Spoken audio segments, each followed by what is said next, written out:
Bonjour à toutes et à tous et bienvenue ensemble en images en 8 minutes, nouvelle édition du journal de la rédaction.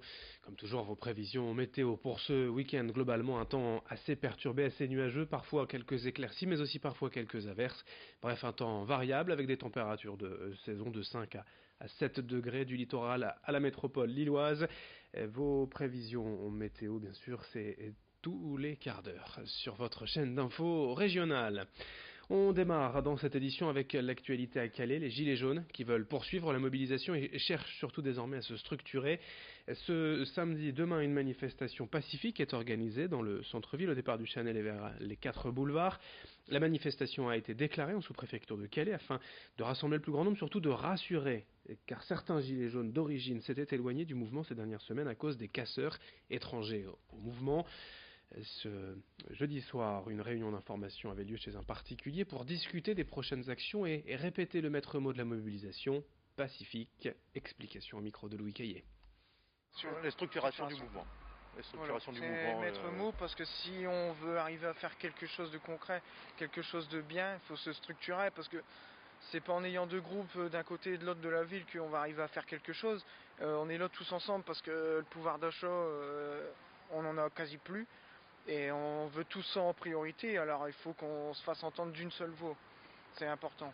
Et il faudra aussi qu'on en vienne au RIC, quoi. C'est référendum d'initiative citoyenne. On enchaîne avec une question dans un tout autre registre qui a peut-être traversé votre esprit ces jours-ci depuis les fêtes et quelques excès de repas ou de boissons commencent à se reprendre en main. Si vous êtes ballonné cette semaine, vous sentez 2 ou 3 kilos en trop, voici les conseils d'une nutritionniste. D'une part, retrouver la ligne passe par une alimentation équilibrée et surtout pas de régime de type détox, éphémère, inutile car il entraîne des frustrations. L'important c'est de bien manger, sain et varié, de bien s'hydrater aussi.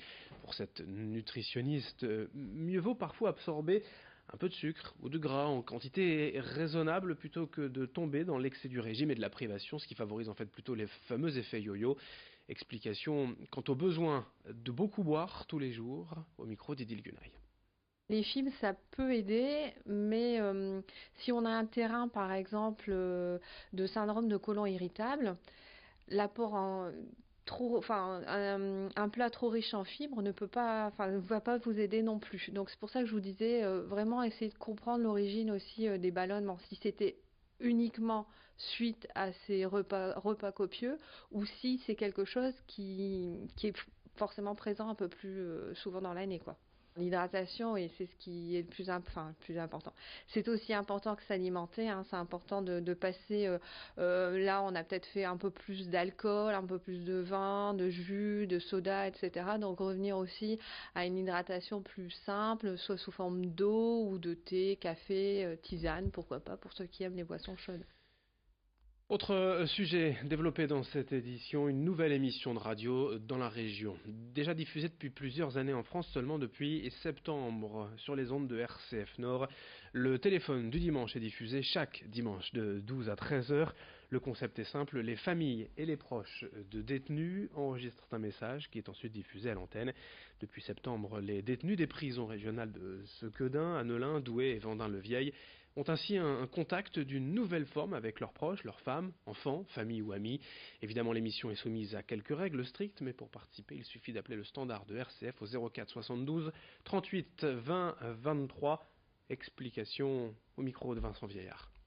Les familles des détenus peuvent passer appel à un standard téléphonique pour pouvoir laisser un message à leur famille détenue. Donc c'est souvent des conjoints, des enfants, des parents qui laissent des messages, mais aussi des inconnus. On a des inconnus qui veulent simplement donner des messages d'encouragement aux prisonniers, dire qu'ils pensent à eux, qu'ils prient pour eux éventuellement, puisqu'on est une radio chrétienne.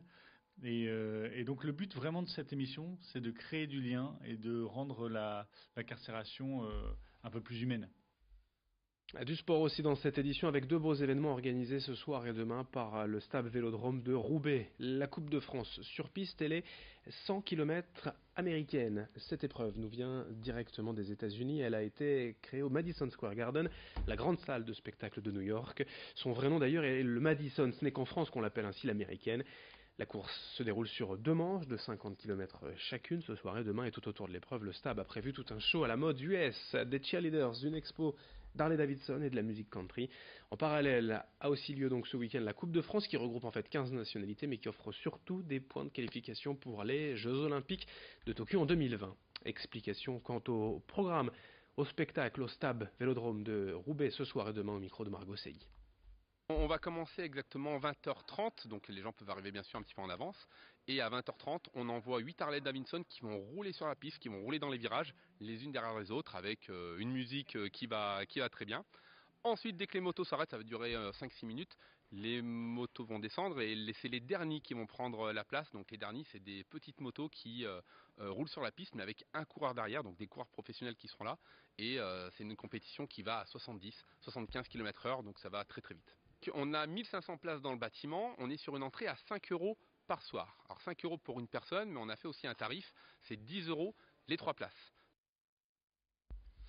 Et puis le sport, c'est aussi le football, le retour de la Coupe de France, les 32e de finale ce week-end, avec tout d'abord demain Croix qui accueille Raon-l'Étape, Valenciennes se déplace à Amiens, Gravelines accueille Villefranche-Beaujolais, dimanche après-midi le Racing Club de Lens jouera à Reims et lundi soir Lille jouera à Sochaux pour ce dernier match des 32e de finale. On en reparlera. Une toute dernière image quand même pour terminer. À 800 cette semaine, l'épave d'un sous-marin allemand de la Première Guerre mondiale coulé en 1917 a refait surface sur la plage. En cause les marais et les bancs de sable qui ont permis à l'épave d'émerger.